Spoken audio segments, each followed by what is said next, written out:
दोस्तों ये सवाल देखिए कि an umbrella has 8 ribs which are equally spaced. आप फिगर भी देख सकते हैं, नीचे फिगर बना हुआ है। Assuming umbrella to be a flat circle of radius 45 centimetre, find the area between two consecutive ribs of the umbrella. मतलब समझिए सवाल का, देखिए ये अम्ब्रेला है आपके सामने, ये अम्ब्रेला, ठीक है। इसको कह रहा है कि इसको एक फ्लैट सर्कल मानना है। आपके सामने ये सर्कल है और इसको टोटल 8 पार्ट में डिवाइड कर दिया गया, ठीक है।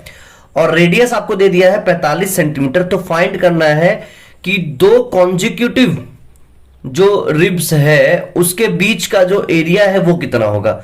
मतलब अगर मैं ये कहूं कि ये चीज क्या होगा, ठीक है, यही पूछ रहा है आपसे कि इसका एरिया बताओ। अगर एक का एरिया निकल गया तो बाकी सबका भी निकल सकता है। ये एरिया पूछ रहा है आपसे। तो ये कैसे करेंगे, मैं आपको छोटी सी चीज बताता हूं, उसके बाद हम सवाल में आगे बढ़ेंगे। छोटी सी चीज ये है कि एक टर्म होता है सेक्टर। सेक्टर क्या होता है, देखिए किसी भी सर्कल में, किसी भी एक अगर मैं सर्कल ड्रॉ करूं तो किसी भी सर्कल में अगर मैं यहां पे किसका सेंटर है और दो रेडियस अगर ड्रॉ करता हूं सेंटर से, तो ये जो चीज है इसको हम कहते हैं सेक्टर। क्या कहते हैं इसको, सेक्टर। मान लेते हैं कि एंगल थीटा पे हमने रेडियस ड्रॉ कर दिया, ठीक है। तो ये है एक सेक्टर। अब इस सेक्टर की दो चीजें मैं आपको बताऊंगा पहले। एक तो इसका एरिया क्या होता है, तो एरिया होता है theta upon 360 into pi R square. बहुत सिंपल है, जो एरिया है वो पहले लिख लो। सर्कल का एरिया पाई आर स्क्वायर आप लोग जानते ही होंगे। बस इसमें करना क्या है, थीटा बाई 360 से मल्टीप्लाई कर देना है, तो ये निकल जाएगा इस सेक्टर का एरिया। सर्कल के वीडियोस मैंने डाल रखे हैं पहले ही, उसमें मैंने सब डिटेल में एक्सप्लेन किया है, तो वहां जाके आप एक बार देख सकते हैं, ठीक है। दूसरा क्या है, पेरीमीटर। पेरीमीटर के लिए क्या करेंगे, देखो पेरीमीटर का फॉर्मूला हमें पता है कि 2 पाई आर होता है, जिसको हम सरकमफेरेंस भी बोलते हैं। 2 पाई आर मिल गया, इसको भी 3 थीटा अपॉन 360 से मल्टीप्लाई कर दो, तो ये हमारा क्या आ जाएगा, सेक्टर का पेरीमीटर। तो बेसिकली इस सवाल में आपको सेक्टर का ही एरिया पूछा है, और इसमें थीटा की वैल्यू आपको क्या दिया है वो अपन निकाल लेंगे। टोटल सर्कल में जो एंगल होता है वो होता है 360, ये आप लोग को ही पता है। और यहां पे टोटल कितना है, 8 पार्ट्स है, तो थीटा अपॉन 360 अपॉन 8, ये हमारा थीटा आ जाएगा इस क्वेश्चन के लिए। टोटल 360 हो गया, ठीक है, और टोटल पार्ट्स कितने हैं, 8 है, तो क्या करेंगे 360 बाई 8 कर देंगे, इंटू पाई आर स्क्वायर कर देंगे। पाई की वैल्यू 22/7 पता होगा आपको, और रेडियस हमारा 45 दिया हुआ है, 45 इंटू 45।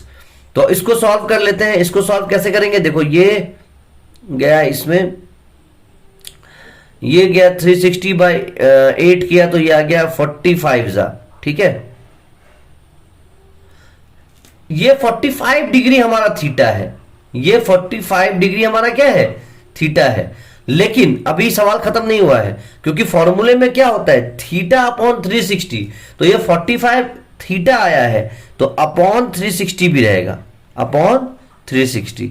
तो अब जब इसको सॉल्व करेंगे तो ये आ जाएगा 45 upon 360 into 22 upon 7 into 45 into 45। तो यहां से सॉल्व कर लेते हैं इसको, 45 8 जा, तो ये आ जाएगा 2 4 जा 8, 2 11 जा, तो यहां नीचे 28 आ जाएगा हमारा, और ऊपर क्या आ जाएगा 45 इंटू 45 पहले कर लेते हैं। तो 45 का स्क्वायर मैं पहले ही अपने वीडियो में बता रखा हूं कि लास्ट में अगर 5 हो तो स्क्वायर हो जाता है, 25 लिख लेते हैं, और 4 पंचे 20, 20 25। अगर ये समझना हो तो वीडियो के प्रीवियस लिंक पे जाइए और उस पे देख लीजिए, मैंने डिटेल में बताया हुआ है। तो ये आ गया, और इंटू 11, अब 11 से इसको मल्टीप्लाई कर लेते हैं, तो 11 5 55, कैरी 5, 11 दूनी 22 और 5 27, और 11 दूनी 22, और अपॉन में हमारा 28 रहेगा ही, सेंटीमीटर स्क्वायर। यही इस सवाल का उत्तर है। बहुत ही आसान सा सवाल है, लेकिन थोड़ा डायग्राम बच्चों को उतना क्लियर नहीं हो पाता है, सवाल एग्जैक्टली क्या कह रहा है वो समझ नहीं आता है, तो इसलिए इसको करना बहुत जरूरी है, ठीक है। अच्छा सवाल है, एक बार देख लीजिएगा इसको, कोई डाउट हो तो जरूर पूछिएगा।